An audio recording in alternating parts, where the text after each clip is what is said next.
So now students, let us try to do an example, but now this way around there will be a small problem statement जिसको use करते हुए आप उसका solution लिखेंगे. Again जिस तरह हम लोग पहले डिस्कशन करते रहे हैं, एक पर्टिकुलर प्रॉब्लम के against there are possible more than one solution. तो जो सोल्यूशन मैं आपको बताऊंगा दैट इज वन पॉसिबिलिटी.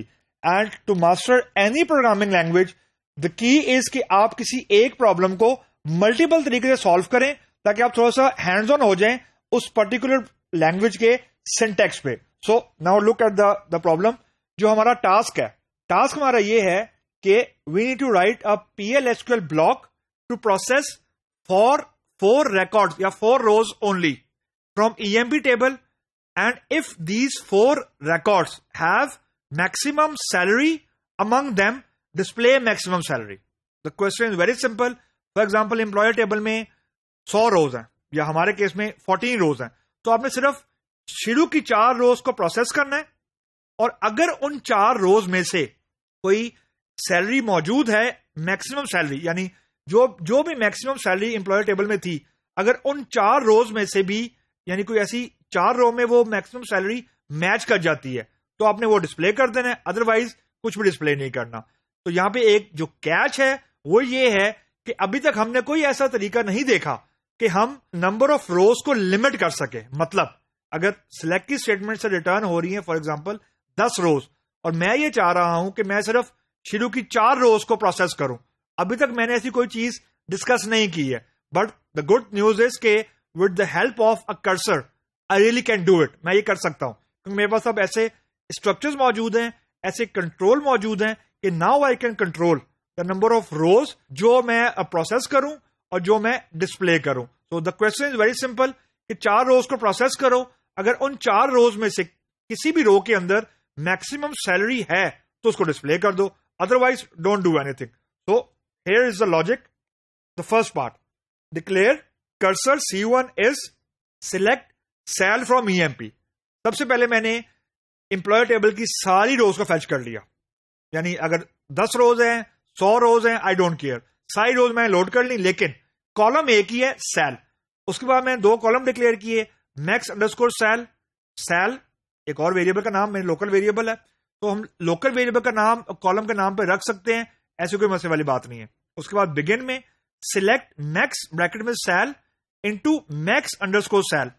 ये मेरा पहला स्टेप था क्योंकि मुझे मेरी प्रॉब्लम स्टेटमेंट ये थी कि मुझे कंपेयर करनी है मैक्सिमम सैलरी विद 4 सैलरीज. यानी अगर मेरी 4 रोज के अंदर मैक्सिमम सैलरी फॉल करती है तो मुझे ये चेक करना है कि क्या मैक्सिमम सैलरी है क्या.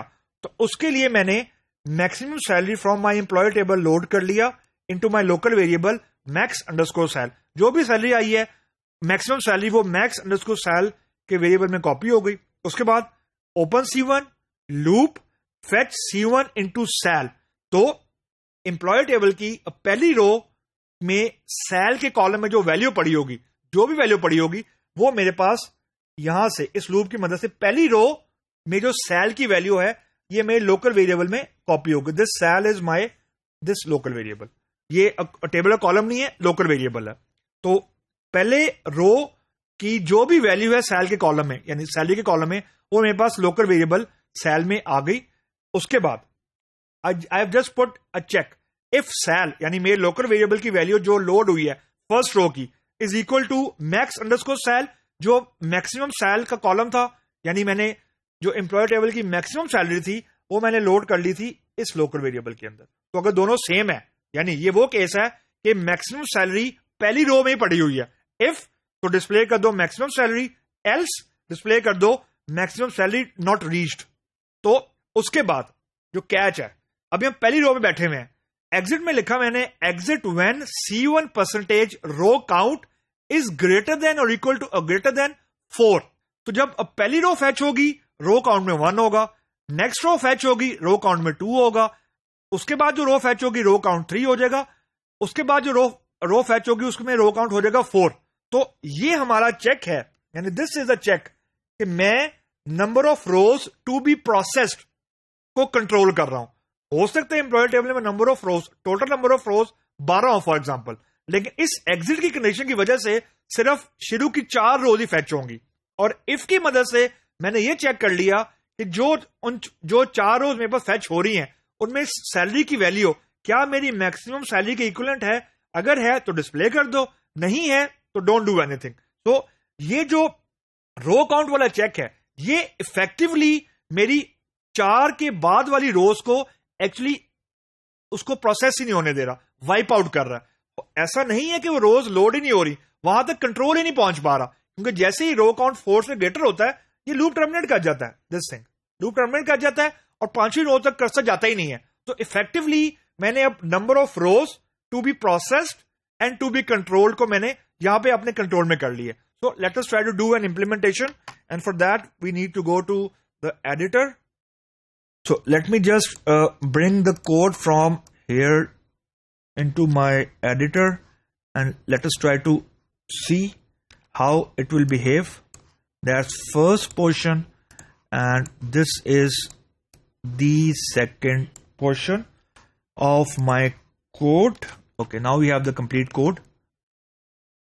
So let me try to execute this chunk of code and let's see कि ये क्या करता है।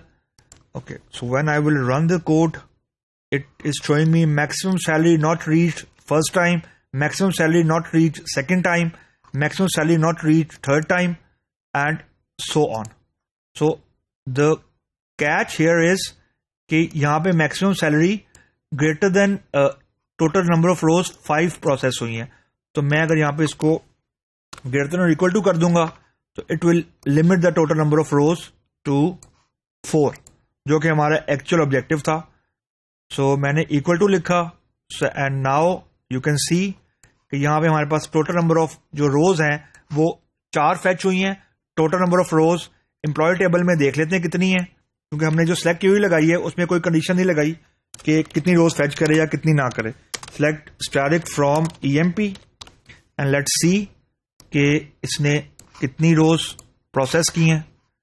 टोटल रोज हमारे पास मौजूद हैं 10, लेकिन जो इस कोड की वजह से हमें आउटपुट में आई हैं वो थी 4, यानी मैक्सिमम सैलरी नॉट रीच सिर्फ 4 मरतबा डिस्प्ले हुई है, मतलब कि 4 मरतबा ही हमारी ये लूप चली है और उन चारों में से कोई भी सैलरी ऐसी नहीं थी जो मैक्सिमम सैलरी के इक्विवेलेंट थी। तो इफेक्टिवली मैक्सिमम सैलरी फाउंड नहीं हुई। लेकिन जो चीज आपने ख्याल में रखनी है कि यहाँ पे इसकी वजह से 4 से जो 5th रो हुई है वो एक्चुअली एग्जीक्यूट ही नहीं हुई, तो एक्चुअली सिर्फ प्रोसेस ही 4 रोज हुई है।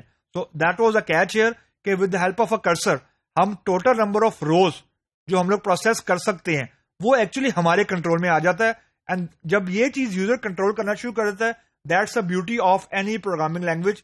अब ये चीज हम एसक्यूएल में नहीं कर सकते कि हम अपनी मर्जी से रोज को लिमिट कर दें और लिमिट करने के बाद हर रो के ऊपर हम अलग से इफ देन एल्स लगा दें।